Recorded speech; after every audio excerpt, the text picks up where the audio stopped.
ക്യാമറയ്ക്ക് അതും പെരിസ്കോപ്പ് ലെൻസിന് ഏറെ പ്രാധാന്യം കൊടുത്തുകൊണ്ട് റിയൽമി ഏറ്റവും പുതിയ പുറത്തിറക്കിയിരിക്കുന്ന അവരുടെ നമ്പർ സീരീസിലെ സ്മാർട്ട് ഫോൺ ആണ് റിയൽമി 12 Pro Plus. ഈ ഒരു സ്മാർട്ട് ഫോൺ കാണാൻ അടിപൊളി ഡിസൈൻ ആണ്, ആരുടെയും ഒരു ഐ കാച്ചിങ് ഡിസൈൻ തന്നെയാണ് നൽകിയിരിക്കുന്നത്. അപ്പോൾ ഈ ഒരു സ്മാർട്ട് ഫോണിനകത്ത് നേരത്തെ പറഞ്ഞ പോലെ ക്യാമറയിലെ പെരിസ്കോപ്പിക് ലെൻസിനാണ് ഏറെ പ്രാധാന്യം കൊടുത്തിരിക്കുന്നത് കാണാൻ സാധിക്കും. 3x വരെ നമുക്ക് ഓപ്റ്റിക്കലി സൂം ചെയ്തുകൊണ്ട് ഫോട്ടോകൾ എടുക്കാൻ സാധിക്കും എന്നുള്ളതാണ് ഈ ഒരു സ്മാർട്ട് ഫോണിന്റെ പ്രത്യേകത. അതുപോലെ 6x സൂം ചെയ്യാം, മാക്സിമം ഇതുപോലെ 120x വരെ സൂം ചെയ്തുകൊണ്ട് പോലും ഫോട്ടോകൾ എടുക്കാം. നമുക്കറിയാം സാംസങ്ങിന്റെ എസ് സീരീസ് ഫോൺ ആയിട്ടുള്ള S23 അൾട്രയിലും S24 അൾട്രയിലും ഒക്കെ 100x സൂം ആയിരുന്നു. ഇവിടെ 120x സൂമിംഗ് കപ്പാസിറ്റി ഈ ഒരു ഫോണിനകത്ത് കൊടുത്തിരിക്കുന്നു എന്നുള്ളതും ഈ ഒരു ഫോണിന്റെ പ്രത്യേകതയാണ്. അതും ഈ ഒരു ഫോണിന്റെ പ്രൈസ് റേഞ്ചിൽ എന്നുള്ളതാണ് ഏറ്റവും വലിയൊരു ഹൈലൈറ്റ്. മാത്രമല്ല ഇത്തവണ ഈ ഒരു സ്മാർട്ട് ഫോണിനകത്ത് 32 മെഗാ പിക്സലിന്റെ സെൽഫി ക്യാമറയാണ് കൊടുത്തിരിക്കുന്നത്. അപ്പോൾ സാധാരണ ഈ ഫോണിന്റെ പ്രൈസ് റേഞ്ചിൽ എല്ലാം വരുന്നത് 16 മെഗാ പിക്സലിന്റെ സെൽഫി സെൻസറാണ്. പക്ഷേ ഇവിടെ 32 മെഗാ പിക്സൽ സെൻസർ കൊടുത്തിരിക്കുന്നു എന്നുള്ളതും വലിയ കാര്യമാണ്. ഈ ഒരു ഫോണിന്റെ പ്രൈമറി സെൻസറിനകത്ത് ഒപ്റ്റിക്കൽ ഇമേജ് സ്റ്റെബിലൈസേഷൻ കൊടുത്തിട്ടുണ്ട്. അതും പ്രിസം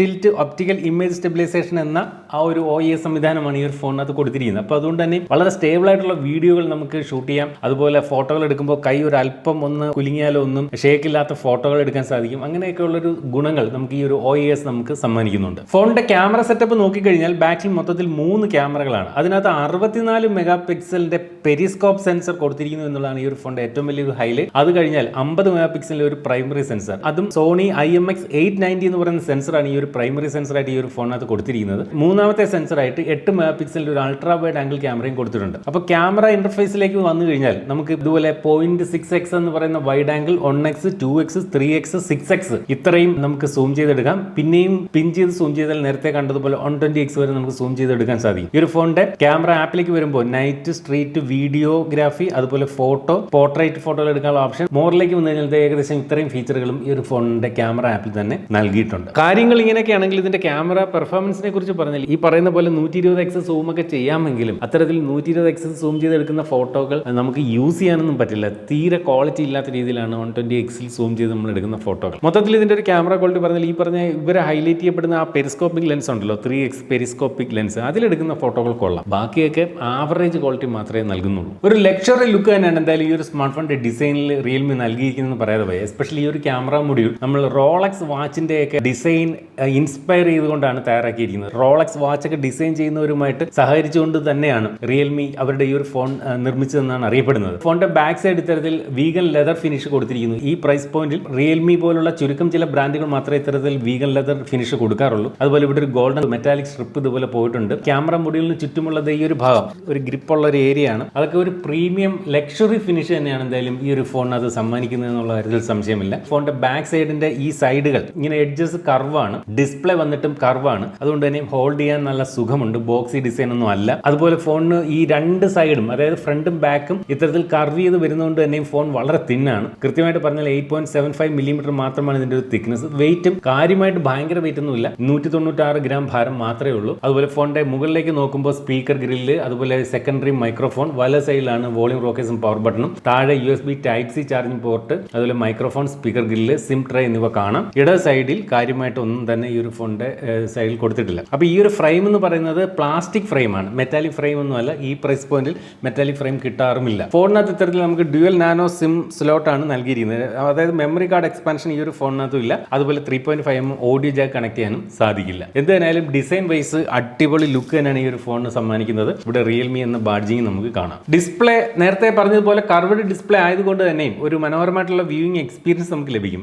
വീഡിയോ ഒക്കെ കാണുമ്പോൾ നല്ലൊരു ലുക്കാണ് കിട്ടുന്നത്. അതുപോലെ ഈ ഒരു ബസലുകളൊക്കെ താരതമ്യേന ചെറിയ ബസലുകളാണ് ഫോണിന്റെ ഡിസ്പ്ലേക്ക് ചുറ്റും നൽകിയിരിക്കുന്നത്. അപ്പോൾ കർവ്ഡ് ഡിസ്പ്ലേ ആയതുകൊണ്ട് തന്നെ വീഡിയോ വ്യൂയിങ് എക്സ്പീരിയൻസ് അതിമനോഹരമായിരിക്കും ഈ ഒരു സ്മാർട്ട് ഫോണിനകത്ത്. അതുപോലെ ഫോണിന് മാക്സിമം ഈ പറയുന്ന പോലെ 120 ഹെഡ്സിന്റെ റിഫ്രഷ് റേറ്റ് നൽകിയിട്ടുണ്ട്. മാത്രമല്ല ഇത്തവണ 10 ബിറ്റ് ഡിസ്പ്ലേ ആണ് കൊടുത്തിരിക്കുന്നത്. അതുകൊണ്ട് തന്നെ നല്ല കളർഫുൾ ആയിട്ടുള്ള ഒരു ഡിസ്പ്ലേ ആണ് ഈ ഒരു ഫോണിൽ നൽകിയിരിക്കുന്നത്. കൂടാതെ 6.7 ഇഞ്ചിന്റെ OLED ഡിസ്പ്ലേ ആണ് ഈ ഒരു ഫോണിനകത്ത് നൽകിയിരിക്കുന്നത്. ഇതിന്റെ പീക്ക് ബ്രൈറ്റ്നസ് വന്നിട്ട് 950 നിറ്റ്സ് ആണ്. അപ്പോൾ അടുത്തിടെ ഇറങ്ങി OnePlus 12 ഫോണിലൊക്കെ 4500 വരെ പീക്ക് ബ്രൈറ്റ്നസ് വന്നിരുന്നു. ഇവിടെ 950 ആണ് ഇതിന്റെ ഒരു peak brightness. 2160 hertz PWM dimming കൊടുത്തിട്ടുണ്ട്. അതുകൊണ്ടുള്ള ഒരു ഗുണം എന്ന് പറയുന്നത് ബ്രൈറ്റ്നസ് ഇത്രയും കുറച്ചാലും ഈ ഒരു ഫോണിന്റെ ഫ്ലിക്കറിംഗ് എന്ന് പറയുന്നത് വളരെ കുറവാണ്. കണ്ണിന് ആയാസം വളരെ കുറവായിരിക്കും ലോ ബ്രൈറ്റ്നസ് ആണെങ്കിൽ പോലും. ഫോണിന്റെ പെർഫോമൻസ് സൈഡിലേക്ക് വന്നു കഴിഞ്ഞാൽ ഇതുപോലെ സ്നാപ്ഡ്രാഗന്റെ 7s Gen 2 എന്ന് പറയുന്ന പ്രോസറാണ് നൽകിയിരിക്കുന്നത്. നേരത്തെ നമ്മൾ 7 Gen 2 കണ്ടിരുന്നു. ഇത് 7S Gen 2 എന്ന് പറയുന്ന 4nm പ്രോസറാണ് ഈ ഒരു ഫോണിനകത്ത് നൽകിയിരിക്കുന്നത്. അപ്പോൾ നമുക്ക് ഈ ഒരു ഫോണിനകത്ത് മാക്സിമം 12GB റാമും 256GB ഇന്റർണൽ സ്റ്റോറേജും വരുന്നുണ്ട്. നമ്മൾ ഈ ഒരു സ്മാർട്ട് ഫോണിന്റെ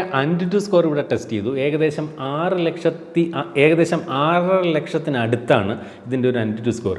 ഈ ഒരു പ്രൈസ് പോയിന്റിൽ അത്രയും AnTuTu സ്കോർ ഒന്നും വന്നാൽ പോരാ സത്യം പറഞ്ഞാൽ. ഇതിൽ നിന്നും പെർഫോമൻസ് കാഴ്ചവെക്കുന്ന ഫോണുകൾ ഈ പ്രൈസ് റേഞ്ചിൽ നമുക്ക് കിട്ടും. അപ്പോൾ ഇതൊരു പെർഫോമൻസ് ഓറിയന്റഡ് ഫോണൊന്നുമല്ല. ഈ പറഞ്ഞ ക്യാമറയ്ക്കാണ് ഇവർ ഏറ്റവും കൂടുതൽ പ്രാധാന്യം കൊടുക്കുന്നത്. അതും 3x ടെലിഫോട്ടോയ്ക്കാണ്. അപ്പോൾ ഇതിന്റെ ഗെയിമിംഗ് എക്സ്പീരിയൻസ് പറഞ്ഞു കഴിഞ്ഞാൽ നമുക്ക് BGMI ഒക്കെ നമുക്ക് 90 FPS സപ്പോർട്ടൊന്നും കിട്ടില്ല. അല്ലാതെ ഉള്ള ഒരു മീഡിയം സെറ്റിംഗിൽ മാത്രമേ നമുക്ക് ഈ ഒരു ഫോണിനകത്ത് കളിക്കാൻ സാധിക്കുകയുള്ളൂ. നമ്മൾ ഈ ഒരു ഫോണിന്റെ ത്രോട്ട്ലിംഗ് ടെസ്റ്റ് ചെയ്ത് നോക്കി. അപ്പോൾ 15 മിനിറ്റോളം ഫോൺ ത്രോട്ട്ലിംഗ് ടെസ്റ്റ് നടത്തിയിട്ടും കാര്യമായിട്ടുള്ള ത്രോട്ട്ലിംഗ് ഇഷ്യൂസ് ഒന്നും വരുന്നില്ല. ഇവിടെ നമ്മൾ സൂക്ഷിച്ച് നോക്കി കഴിഞ്ഞാൽ CPU ത്രോട്ടിൽ ടു 90% എന്ന് കാണിക്കുന്നുണ്ട്. പ്രശ്നം 10% ഉള്ളൂ എന്ന് പറയാം. അതൊരു നല്ല സൂചനയാണ്. ചുരുക്കി പറഞ്ഞാൽ ഇതിന് ഭയങ്കരമായിട്ടുള്ള AnTuTu സ്കോറോ ഭയങ്കര പെർഫോമൻസോ ഇല്ലെങ്കിലും ഉള്ള പെർഫോമൻസ് വിഷയങ്ങളില്ലാതെ തുടർന്ന് കിട്ടുമെന്ന് ചുരുക്കി പറയാം. ബാറ്ററി സൈഡിലേക്ക് വന്നു കഴിഞ്ഞാൽ 5000 mAh ബാറ്ററി ചാർജ് ചെയ്യുന്നതിന് വേണ്ടി 67 വാട്ടിന്റെ ഫാസ്റ്റ് ചാർജിംഗ് സപ്പോർട്ട് എന്തായാലും ഈ ഒരു ഫോണിനകത്ത് കൊടുത്തിട്ടുണ്ട്. ആ കാര്യങ്ങളെല്ലാം ഓക്കെയാണ്. എടുത്തു പറയേണ്ട ഒരു കാര്യം, ഈ ഒരു പ്രൈസ് പോയിന്റിൽ Realme IP65 dust and water resistance നൽകിയിട്ടുണ്ട്. അതായത് ഒരു കംപ്ലീറ്റ് വാട്ടർ റെസിസ്റ്റൻസ് എന്ന് പറയാൻ പറ്റില്ലെങ്കിലും മഴത്തുള്ളികളെ പ്രതിരോധിക്കാനുള്ള ഒരു ശേഷി എന്തായാലും ഈ ഒരു ഫോണിൽ റിയൽമി നൽകിയിട്ടുണ്ട്.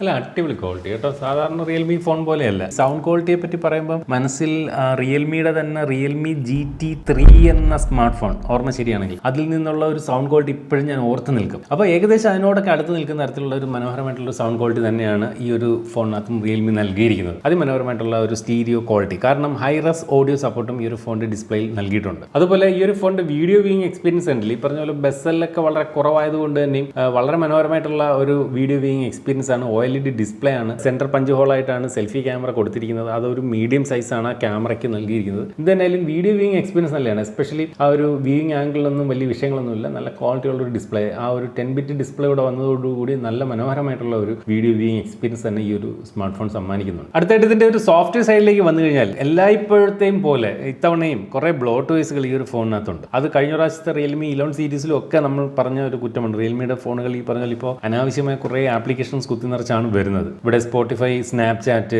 ഹോട്ട് ആപ്സ്, ഹോട്ട് ഗെയിംസ് എന്ന് പറഞ്ഞിട്ട് ആപ്പ് റെക്കമെൻഡേഷൻ ഒക്കെ വരുന്നുണ്ട്. അതൊക്കെ വേണമെങ്കിൽ നമുക്ക് അൺഇൻസ്റ്റാൾ ചെയ്ത് കളയാം. ഇവിടെ ഫേസ്ബുക്ക് ആപ്ലിക്കേഷൻ പ്രീ ഇൻസ്റ്റാൾ ആയിട്ട് വരുന്നുണ്ട്. ഇതുകൊണ്ടുള്ള പ്രശ്നം എന്ന് പറയുന്നത് വെറുതെ നമ്മുടെ ഫോണിനകത്ത് ആവശ്യമില്ലാത്ത നോട്ടിഫിക്കേഷനുകൾ വരും. നോക്കി, ഇതിപ്പോൾ ഞാൻ ജസ്റ്റ് ഈ ഒരു ഫോൺ സെറ്റപ്പ് ചെയ്തേ ഉള്ളൂ, സിം ഒന്നും ഇട്ടിട്ടില്ല, ഒരു ആപ്പ് ഞാൻ ഇൻസ്റ്റാൾ ചെയ്തില്ല, എന്നിട്ട് എന്താ ഇത്രയും നോട്ടിഫിക്കേഷൻസ് വരുന്നുണ്ട് ഉണ്ടല്ലേ. അപ്പോൾ ആപ്പ് മാർക്കറ്റിൽ നിന്നുള്ള നോട്ടിഫിക്കേഷനൊക്കെ എന്തായാലും നമ്മളെ ശല്യപ്പെടുത്തിക്കൊണ്ടിരിക്കും എന്നുള്ള കാര്യത്തിൽ സംശയമില്ല. അപ്പോൾ യൂസർ ഇന്റർഫേസ് അത്ര ക്ലീൻ അല്ല. എല്ലാ റിയൽമി ഫോണും പോലെ തന്നെ എനിക്ക് ഇഷ്ടപ്പെടാത്തത്. കുറച്ചുകൂടി റിയൽമി അവരുടെ യൂസർ ഇന്റർഫേസ് ക്ലിയർ ആക്കിയിരുന്നെങ്കിൽ കുറച്ചുകൂടി ബെറ്റർ ആയാണ്. അത് മാത്രമേ എനിക്ക് ഇതിനകത്ത് വലിയ നെഗറ്റീവായിട്ട് കാണുന്നുള്ളൂ. അതുപോലെ ഈ ഒരു ഫോണിനകത്ത് റിയൽമിയുടെ ലേറ്റസ്റ്റ് യൂസർ ഇന്റർഫേസ് ഉള്ള Realme UI 5 out of the box വരുന്നത്. അതുപോലെ ആൻഡ്രോയിഡ് വെർഷൻ 14 ആണ് ഈ ഒരു സ്മാർട്ട് ഫോണിനകത്ത് നൽകിയിരിക്കുന്നത്. ഇതുപോലെ ബോക്സിലാണ് റിയൽമി 12 Pro വരുന്നത്. ഈ ഒരു ഫോണിന്റെ ബോക്സിനകത്ത് ഇതുപോലെ ഒരു ബാക്ക് കേസ്, അതുപോലെ user manual, warranty card information, sim ejector pin, അതുപോലെ 67 വാട്ടിന്റെ ഒരു ഫാസ്റ്റ് ചാർജർ, ചാർജിങ്ങിന് വേണ്ടി A to C കേബിൾ തുടങ്ങിയവയാണ് നൽകിയിരിക്കുന്നത്. അപ്പോൾ ഈ ഒരു സ്മാർട്ട് ഫോണിന്റെ പ്രൈസിംഗ് വന്നിട്ടുണ്ട്. ഇതിന്റെ ബേസ് വേരിയന്റ് അതായത് 8GB 128GB